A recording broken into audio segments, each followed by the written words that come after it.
Okay, today we'll do a mock interview for SAP consultant with 3 years of consulting experience and around 3 years of internal support, kind of MM. So mainly the focus of questions will be around 3 to 4 years of experience based on the resume and the respective skills which you have gained in these last few years. So I can see that you worked in a pharmaceutical company, medical device company in the last 3 years. And before that, you worked in a food industry as an internal support. So with your overall experience, what did you understand exactly? What is the impact of SAP MM is making in your regular business? Can you tell any three important things or benefits which can be done with SAP MM module for the business of your medical device or the food industry? Yeah, okay. Actually, before I was applied in food industry, so in that I was applied end user. So in that like client and both the company both same. So we create as per requirement to the customers. We create as per requirement. Material, we create materials as per requirement. Based on that, in our previous company. So my question is like, what is the impact of SAP MM in your food industry? Like, what benefit they were getting according to your understanding? Okay, so you need to answer in this way. So what is SAP MM deals the procurement and inventory management, right? So immediately you take the procurement concept or master data. So before implementing SAP, the company was struggling to manage their master data. So they were maintaining in an Excel sheet or in any offline system how many materials are getting created, any duplicate materials they were creating or not, and when was the material created. That information transparency was not available. But after implementing SAP, the company is able to manage the list of materials which are available in the system, who created, if there is any duplicate materials, either keeping the deletion flag or changing the description. So master data management was improved. And purchasing, earlier, like how many vendors are available and what are the different prices are offered by the vendors. So that information was not transparent, but with purchase info record, we can handle the list of vendors against the material and what are the different prices they are offering. So all the information can be available in the purchase info record report. Even the purchasing process wise also, so the purchase order is creating and based on the business requirement, the respective PO layout, either you can send directly email to the vendor or it can be a printout, physical printout will be sent. Mostly nowadays we are using either EDI or PDF as an email to the vendor. And vendor can share you the information when the materials are going to send the confirmation. Based on the confirmation, warehouse is planning their activities. Okay, we are going to receive more stock in the next 2 days, so that we have to keep additional manpower in the receiving area. Okay, if you don't have enough manpower, you have to ask that the contractor to provide few more people next 2 days, because we are expecting more inbound. So more containers are coming or more trucks are coming because the vendors have given you the confirmation. So at least if I talk about the procurement and master data, these three I can highlight. And there are many other different benefits to the company because of using ERP like SAP.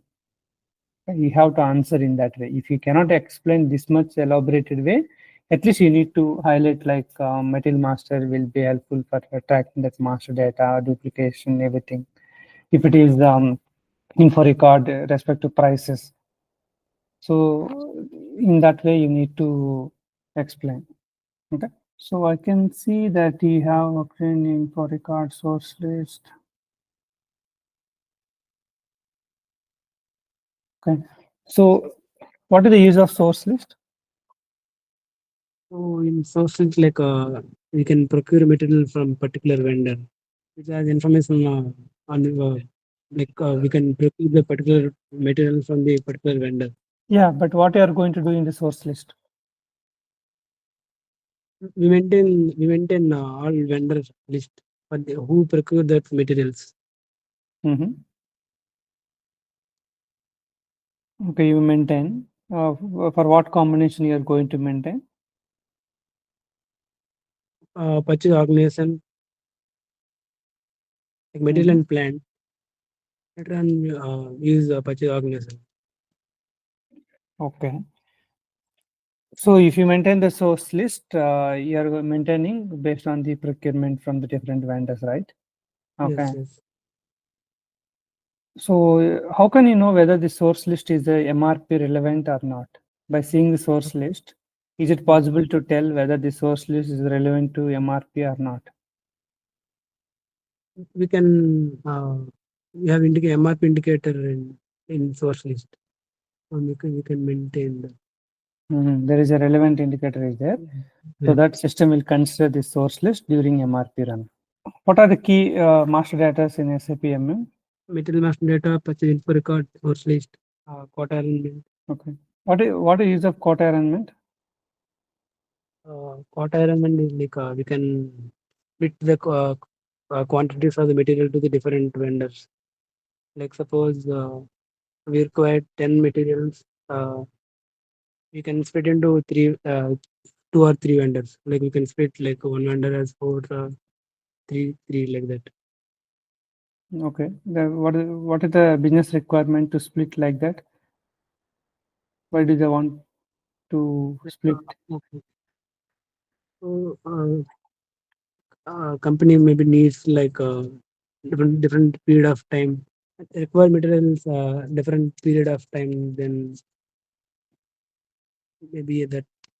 See, at a time, whenever the company wanted to buy 100 materials, they want to buy 40 from vendor one and another 30 from another vendor, or another 30 from another vendor. Okay. So in that cases, they will maintain 40%, 30%, 30%. So based on the quota arrangement, the quota, okay, the quota what you are arranging, right? So based on that, system will segregate and provide you that creating multiple purchase requisitions. For example, 100 quantity if you order, system will create 3, okay, 40, 30, 30. That's the point you need to tell. So let me share my screen to tell something. This is the way. So in the source list, if you go to the source list, and if you want to maintain 01/11/2024 to 25, supplier 601, next one.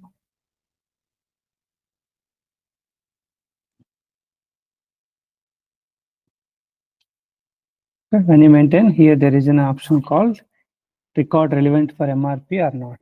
Okay, if you keep the record relevant for MRP, system will consider the source list during MRP planning.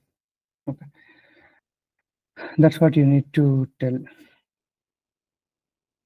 So you want to create a material group.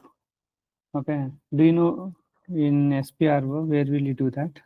Material management, SPRO. Okay, material management, SPRO, Logistics, logistics, general or execution? general. General. Material management, material master. Material master. Configure basic settings. Then define material groups. okay. So in settings for key fields, then define material groups. Here you can do the defining the material groups. Okay. So not in configure, not in field selection, not in basic settings. This is the way. So a company is procuring the materials from a customer, like from vendor, right? So the company is a customer and they're procuring from a vendor the list of materials. Okay.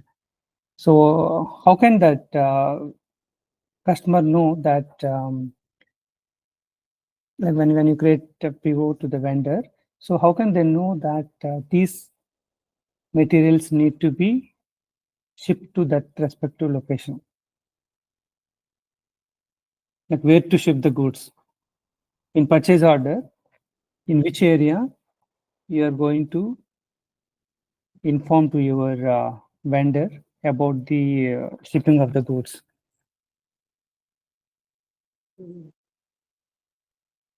Like, level item level of in Hmm?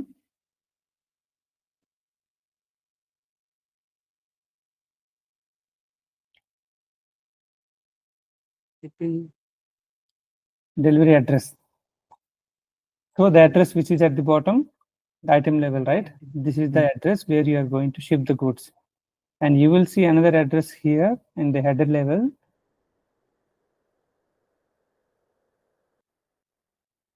Okay. So this address is related to the vendor address. This is vendor address, and the delivery address at the item level. This is related to the plant or storage location address where they need to send it. Okay. Okay. Okay. If you ask that one, in purchase order, there is a delivery address at the item level, and there you are going to the vendor is going to know about the delivery address. So this address will come to the purchase order printout. Okay. Okay. Generally, when you are working in SAP, right? Okay. So the mainly the integration. Okay, you have integration with the different modules and all. Okay. So let's take it example here. When you create a purchase order, there is multiple options. Like there are multiple options are available, right? Like the info record or purchase requisition.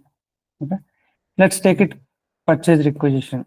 Where did you link this purchase requisition documents and purchase order documents? Link, like once we create PR, we can enter here in. I mean, in the configuration wise, is there any configuration where you are linking this PR and PO? Okay, SPRO, material management, purchasing,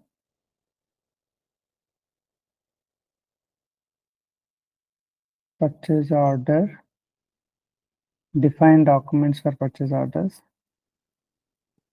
Let's take it NB, standard purchase orders. Here there is a link purchase requisition. Okay. Here the NB is linked to the NB purchase requisition. So if you don't do this linkage right, then you cannot create PO with respect to the respective PR. Okay. Okay. So you need to link the document types. For example, you always wanted to create NB to NB only. Then you can keep it NB and remaining you can delete it. So those PRs are not linked to this PO. So which field in purchase order can tell you what kind of procurement it is? Which field in purchase order can tell you that what kind of procurement the respective PO belongs to? Header level. Header level?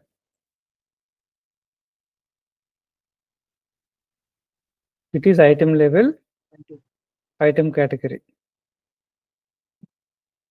Okay. For example,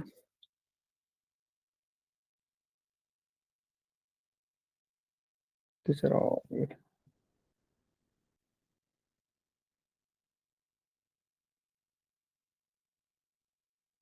Okay, if you see the item category, see. This can tell you whether it's service procurement, third-party procurement, subcontracting, consignment, standard. Okay. Item category of a purchase order can tell you what kind of procurement it is. Okay. So, okay, what is the use of subcontracting procurement? Okay, can you tell the 3 differences between subcontracting procurement and standard procurement? Subcontracting procurement, actually company gives raw materials to the vendor to to create to produce a uh, finished product uh, for the company. Tell me three differences. Okay. So you have to at least differentiate at the process level. You can tell one or two. Okay. Then technically you can tell one or two. So first thing is, in subcontracting procurement, item category is L. For standard, item category is blank. In subcontracting procurement, we have a BOM in material data, but in standard procurement, there will not be any BOM under material data. In subcontracting procurement, components are given to the vendor, and vendor will make the final product, and then final product will come. We will pay only for the service charges. In standard procurement, we directly order a material, and that material will be sent by vendor and will pay to that material price.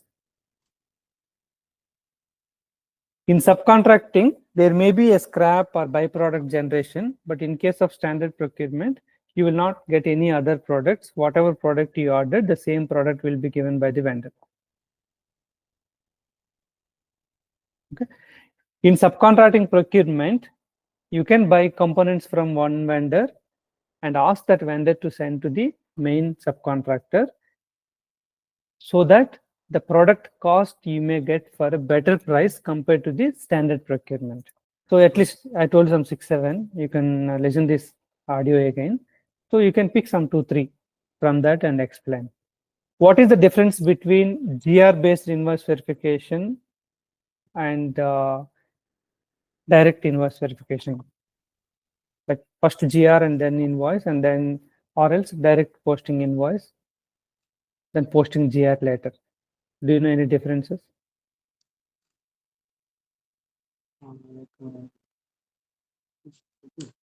Okay. Maybe you can tell, like in GR-based invoice verification, the GR quantity amount will come automatically during invoice. Okay. But in case of direct invoice, you will not get any information. You need to give manually PO quantity and amount. In GR-based invoice verification, the finance team properly knows that how much quantity was received, the invoice, how much they received from the vendor, they can tally. In case of direct invoice, they don't have that received quantity information, and the received might not happen, or they're going to receive it. So they will do invoice based on the vendor invoice only. Okay, there may be little chances that giving quantity wrong or amount correct. General finance will focus on amount only compared to the quantity. So these kind of things can happen in non-GR based IVs, non-GR based invoice receipts. Okay. And quantity variance and all, for example, in case of GR based invoice verification, if you do the IR, you will not have any blocking, invoice blocking mostly, because you are going to do the similar until you are posting with a high price. But if you post direct invoice, right, always it will go for a blocking because of the quantity variance. Because GR is 0, IR is posted with quantity and amount. Okay. So you can, whatever you remember, for example, this difference I told you, like system wise, when you go to direct invoice verification, you will get a blank. Everything you have to input, like quantity, amount. But in case of GR based IV, it will come automatically. That you can tell as a transaction point of view. But in case of direct, right, like if GR based one, everything will come so that they can verify into it.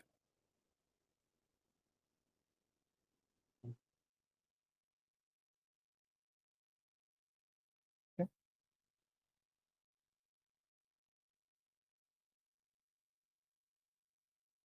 So whenever the business wanted to create a purchase order, right? So when they get the purchase order, when you create a purchase order, they got this delivery date automatically. What is the source of this delivery date?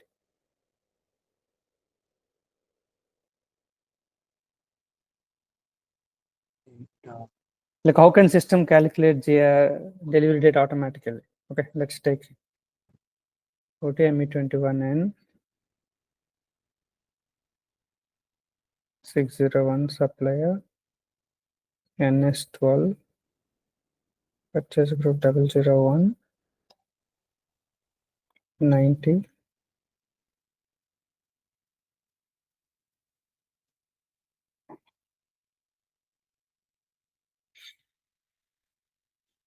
NS12.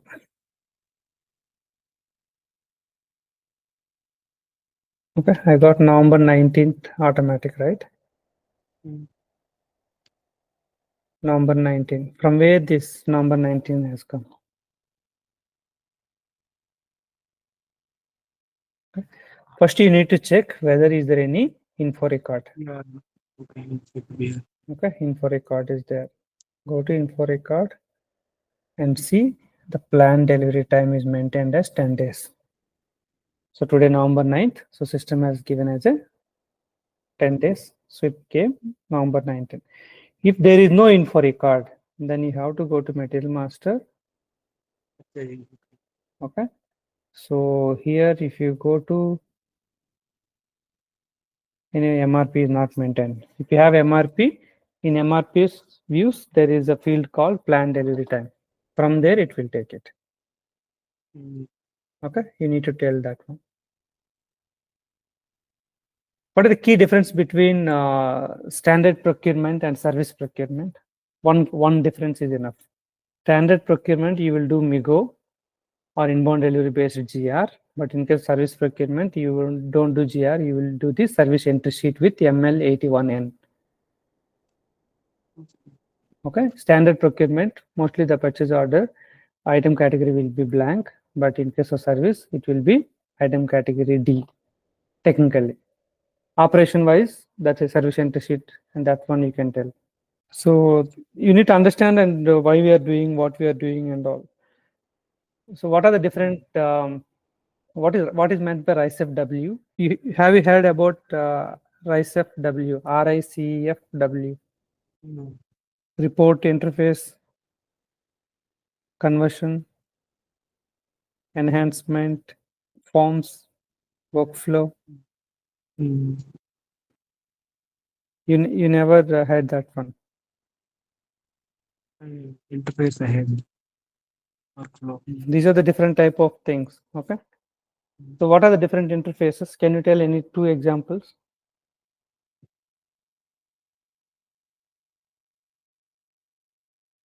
Two examples. IDOCS, RF call, RFC, FTP, file transfer protocol. These are the three types you can mention. Okay. So yeah, that's it. I think you need to understand the normal standard knowledge and also what you're working, right? From that also, you may not have a scope to involve in different type of business processes, a different type of configurations and all, but you have a system in front of you. Maybe you are working in 30% or 40% of area, but whenever you have time, you have to open your quality system and check how did they do the setup, how many different types of purchasing document types are there, why did they create. You can practice and verify the configuration, have they done anything in logistic execution, and have they done STO, how did they configure, whether it is one-step STO or two-step STO. So you have to open your quality system and go to SPRO and check, go to material management, go to material management and maybe purchasing, then purchase order. Okay, you want to know about more about SAP STO process, then go to setup stock transport order, shipping data for plans, define checking rule, assignment of these things. Okay, how did they do it? One step procedure where they activated. Okay, so this kind of knowledge and you have to build. Okay, these are all things you need to do and prepare well, and I will tell you that once it's completed.